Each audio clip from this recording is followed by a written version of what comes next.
السلام علیکم تمام سرکاری ملازمین اور پینشنر کو ویلکم کرتے ہیں جی۔ پنجاب کے سرکاری ملازمین اور پینشنرز کی تمام جو قیادت ہے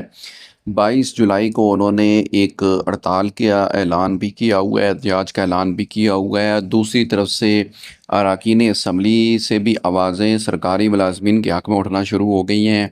قومی اسمبلی کے علاوہ جو پنجاب کی اسمبلی ہے وہاں پر بھی یہ آواز سامنے آنا شروع ہو گئی ہے کہ پنجاب کے ملازمین اور پینشنرز کے ساتھ جو امتیازی سلوک ہو رہا ہے، چاہے وہ پینشن کا معاملہ ہو، فیملی پینشن کا معاملہ ہو، رول 17A کے خاتمے کا معاملہ ہو، یا ڈسپیرٹی الاؤنس سے محروم رکھنے کا معاملہ ہو، تو یہ آوازیں بڑی مؤثر ہو چکی ہیں۔ امجد علی جاوید صاحب اور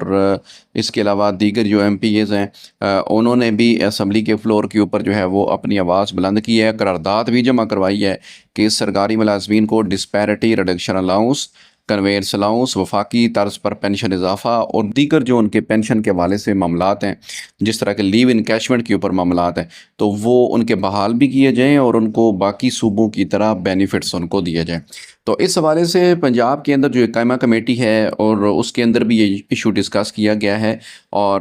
اس حوالے سے بھی جو سرکاری ملازمین بالخصوص جو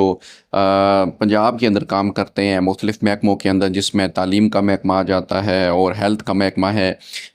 محکمہ جنگلات آ جاتا ہے، اس کے علاوہ دیگر بے شمار محکمے موجود ہیں جن کے ملازمین ہیں اور وہ اپنی محرومی کا رونا رو رہے ہیں، کیونکہ انہیں وفاق کے جو اضافہ جات جو بجٹ میں اناؤنس ہوتے ہیں جب وہ پنجاب میں آتے ہیں تو انہیں نہیں ملتے۔ تو حالانکہ اگر دیکھا جائے تو مہنگائی تو ایک ہی لیول ہوتا ہے، جس طرح وفاقی ملازمین مشکلات کا سامنا کر رہے ہیں اس طرح پنجاب کے ملازمین بھی کر رہے ہیں، اور اسی طرح باقی صوبوں کے ملازمین بھی کر رہے ہیں۔ لیکن کیا وجہ ہے کہ باقی صوبوں میں یہ ریلیف مل جاتا ہے ملازمین کو، لیکن پنجاب کے اندر ملازمین جو ہے وہ احتجاج کرتے ہوئے نظر آ رہے ہیں اور ان کی شنوائی بھی جو ہے حکومت کی طرف سے نہیں ہو رہی۔ تو اس حوالے سے رحمان علی باجوہ صاحب اور خالد بے سنگیڑا صاحب نے بھی پچھلی ایک میٹنگ میں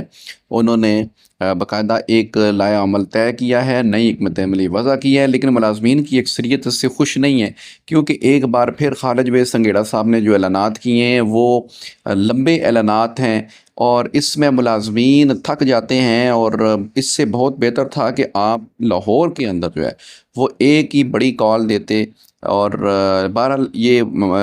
جو لیڈران ہیں ان کی اپنی ایک سوچ ہے، ان کا اپنا ایک ویژن ہے، ان کے ساتھ باقی لیڈرز بھی موجود ہوتے ہیں تو اس کے تحت ہی فیصلے ہوتے ہیں۔ تو قائمہ کمیٹی سے سرکاری ملازمین اور پینشنرز کے لیے کیا بڑی آواز اٹھی ہے وہ آپ کو سنوا۔ آپ گریڈ 18-19 کے ایک ٹیچر کی سچویشن دیکھیں اور باقی ڈپارٹمنٹ کے گریڈ 17 سے آپ دیکھیں تو وہ آپ کو یہ سائیکلوں پہ دھکے کھاتے ہیں اور وہ فارچونروں پہ پھرتے ہیں۔ تو ایک پرائمری سکول میں ٹیچر وہ جھاڑو بھی دے رہی ہے، وہ کلرک کا کام بھی کر رہی ہے، وہ چوکیدار کا کام بھی کر رہی ہے، اور وہ بچوں کو پڑھا بھی۔ کم از کم یہ جو طبقہ ہے نا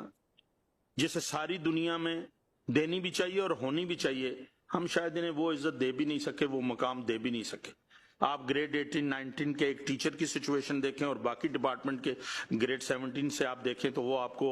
یہ سائیکلوں پہ دھکے کھاتے ہیں اور وہ فارچونروں پہ پھرتے ہیں۔ تو ہم نے بھی بڑی زیادتیاں ان کے ساتھ کی، ان کے وہ حالات مد نظر رکھتے ہوئے اتنی لیوریج دیں کہ میں نے پریکٹیکلی دیکھا ہے کہ ایک پرائمری سکول میں ٹیچر وہ جھاڑو بھی دے رہی ہے، وہ کلرک کا کام بھی کر رہی ہے، وہ چوکیدار کا کام بھی کر رہی ہے، اور وہ بچوں کو پڑھا بھی رہی۔ شہباز صاحب تھے تو میں نے انہیں ایک سوال ایک دن کیا تو اگلے دن کی تنخواہیں بڑھی تھی۔ میں نے کہا سر ایک ٹیچر دیوار پہ لکھتے ہوئے یہ سوچے کہ میں بچے کی تنخواہ کہاں سے دوں گی، میں بجلی کا بل کہاں سے پورا کروں گی، میں اپنی زندگی کا گزارا کیسے، اس نے کیا پڑھانا ہے اور کیا قوم بنانی ہے۔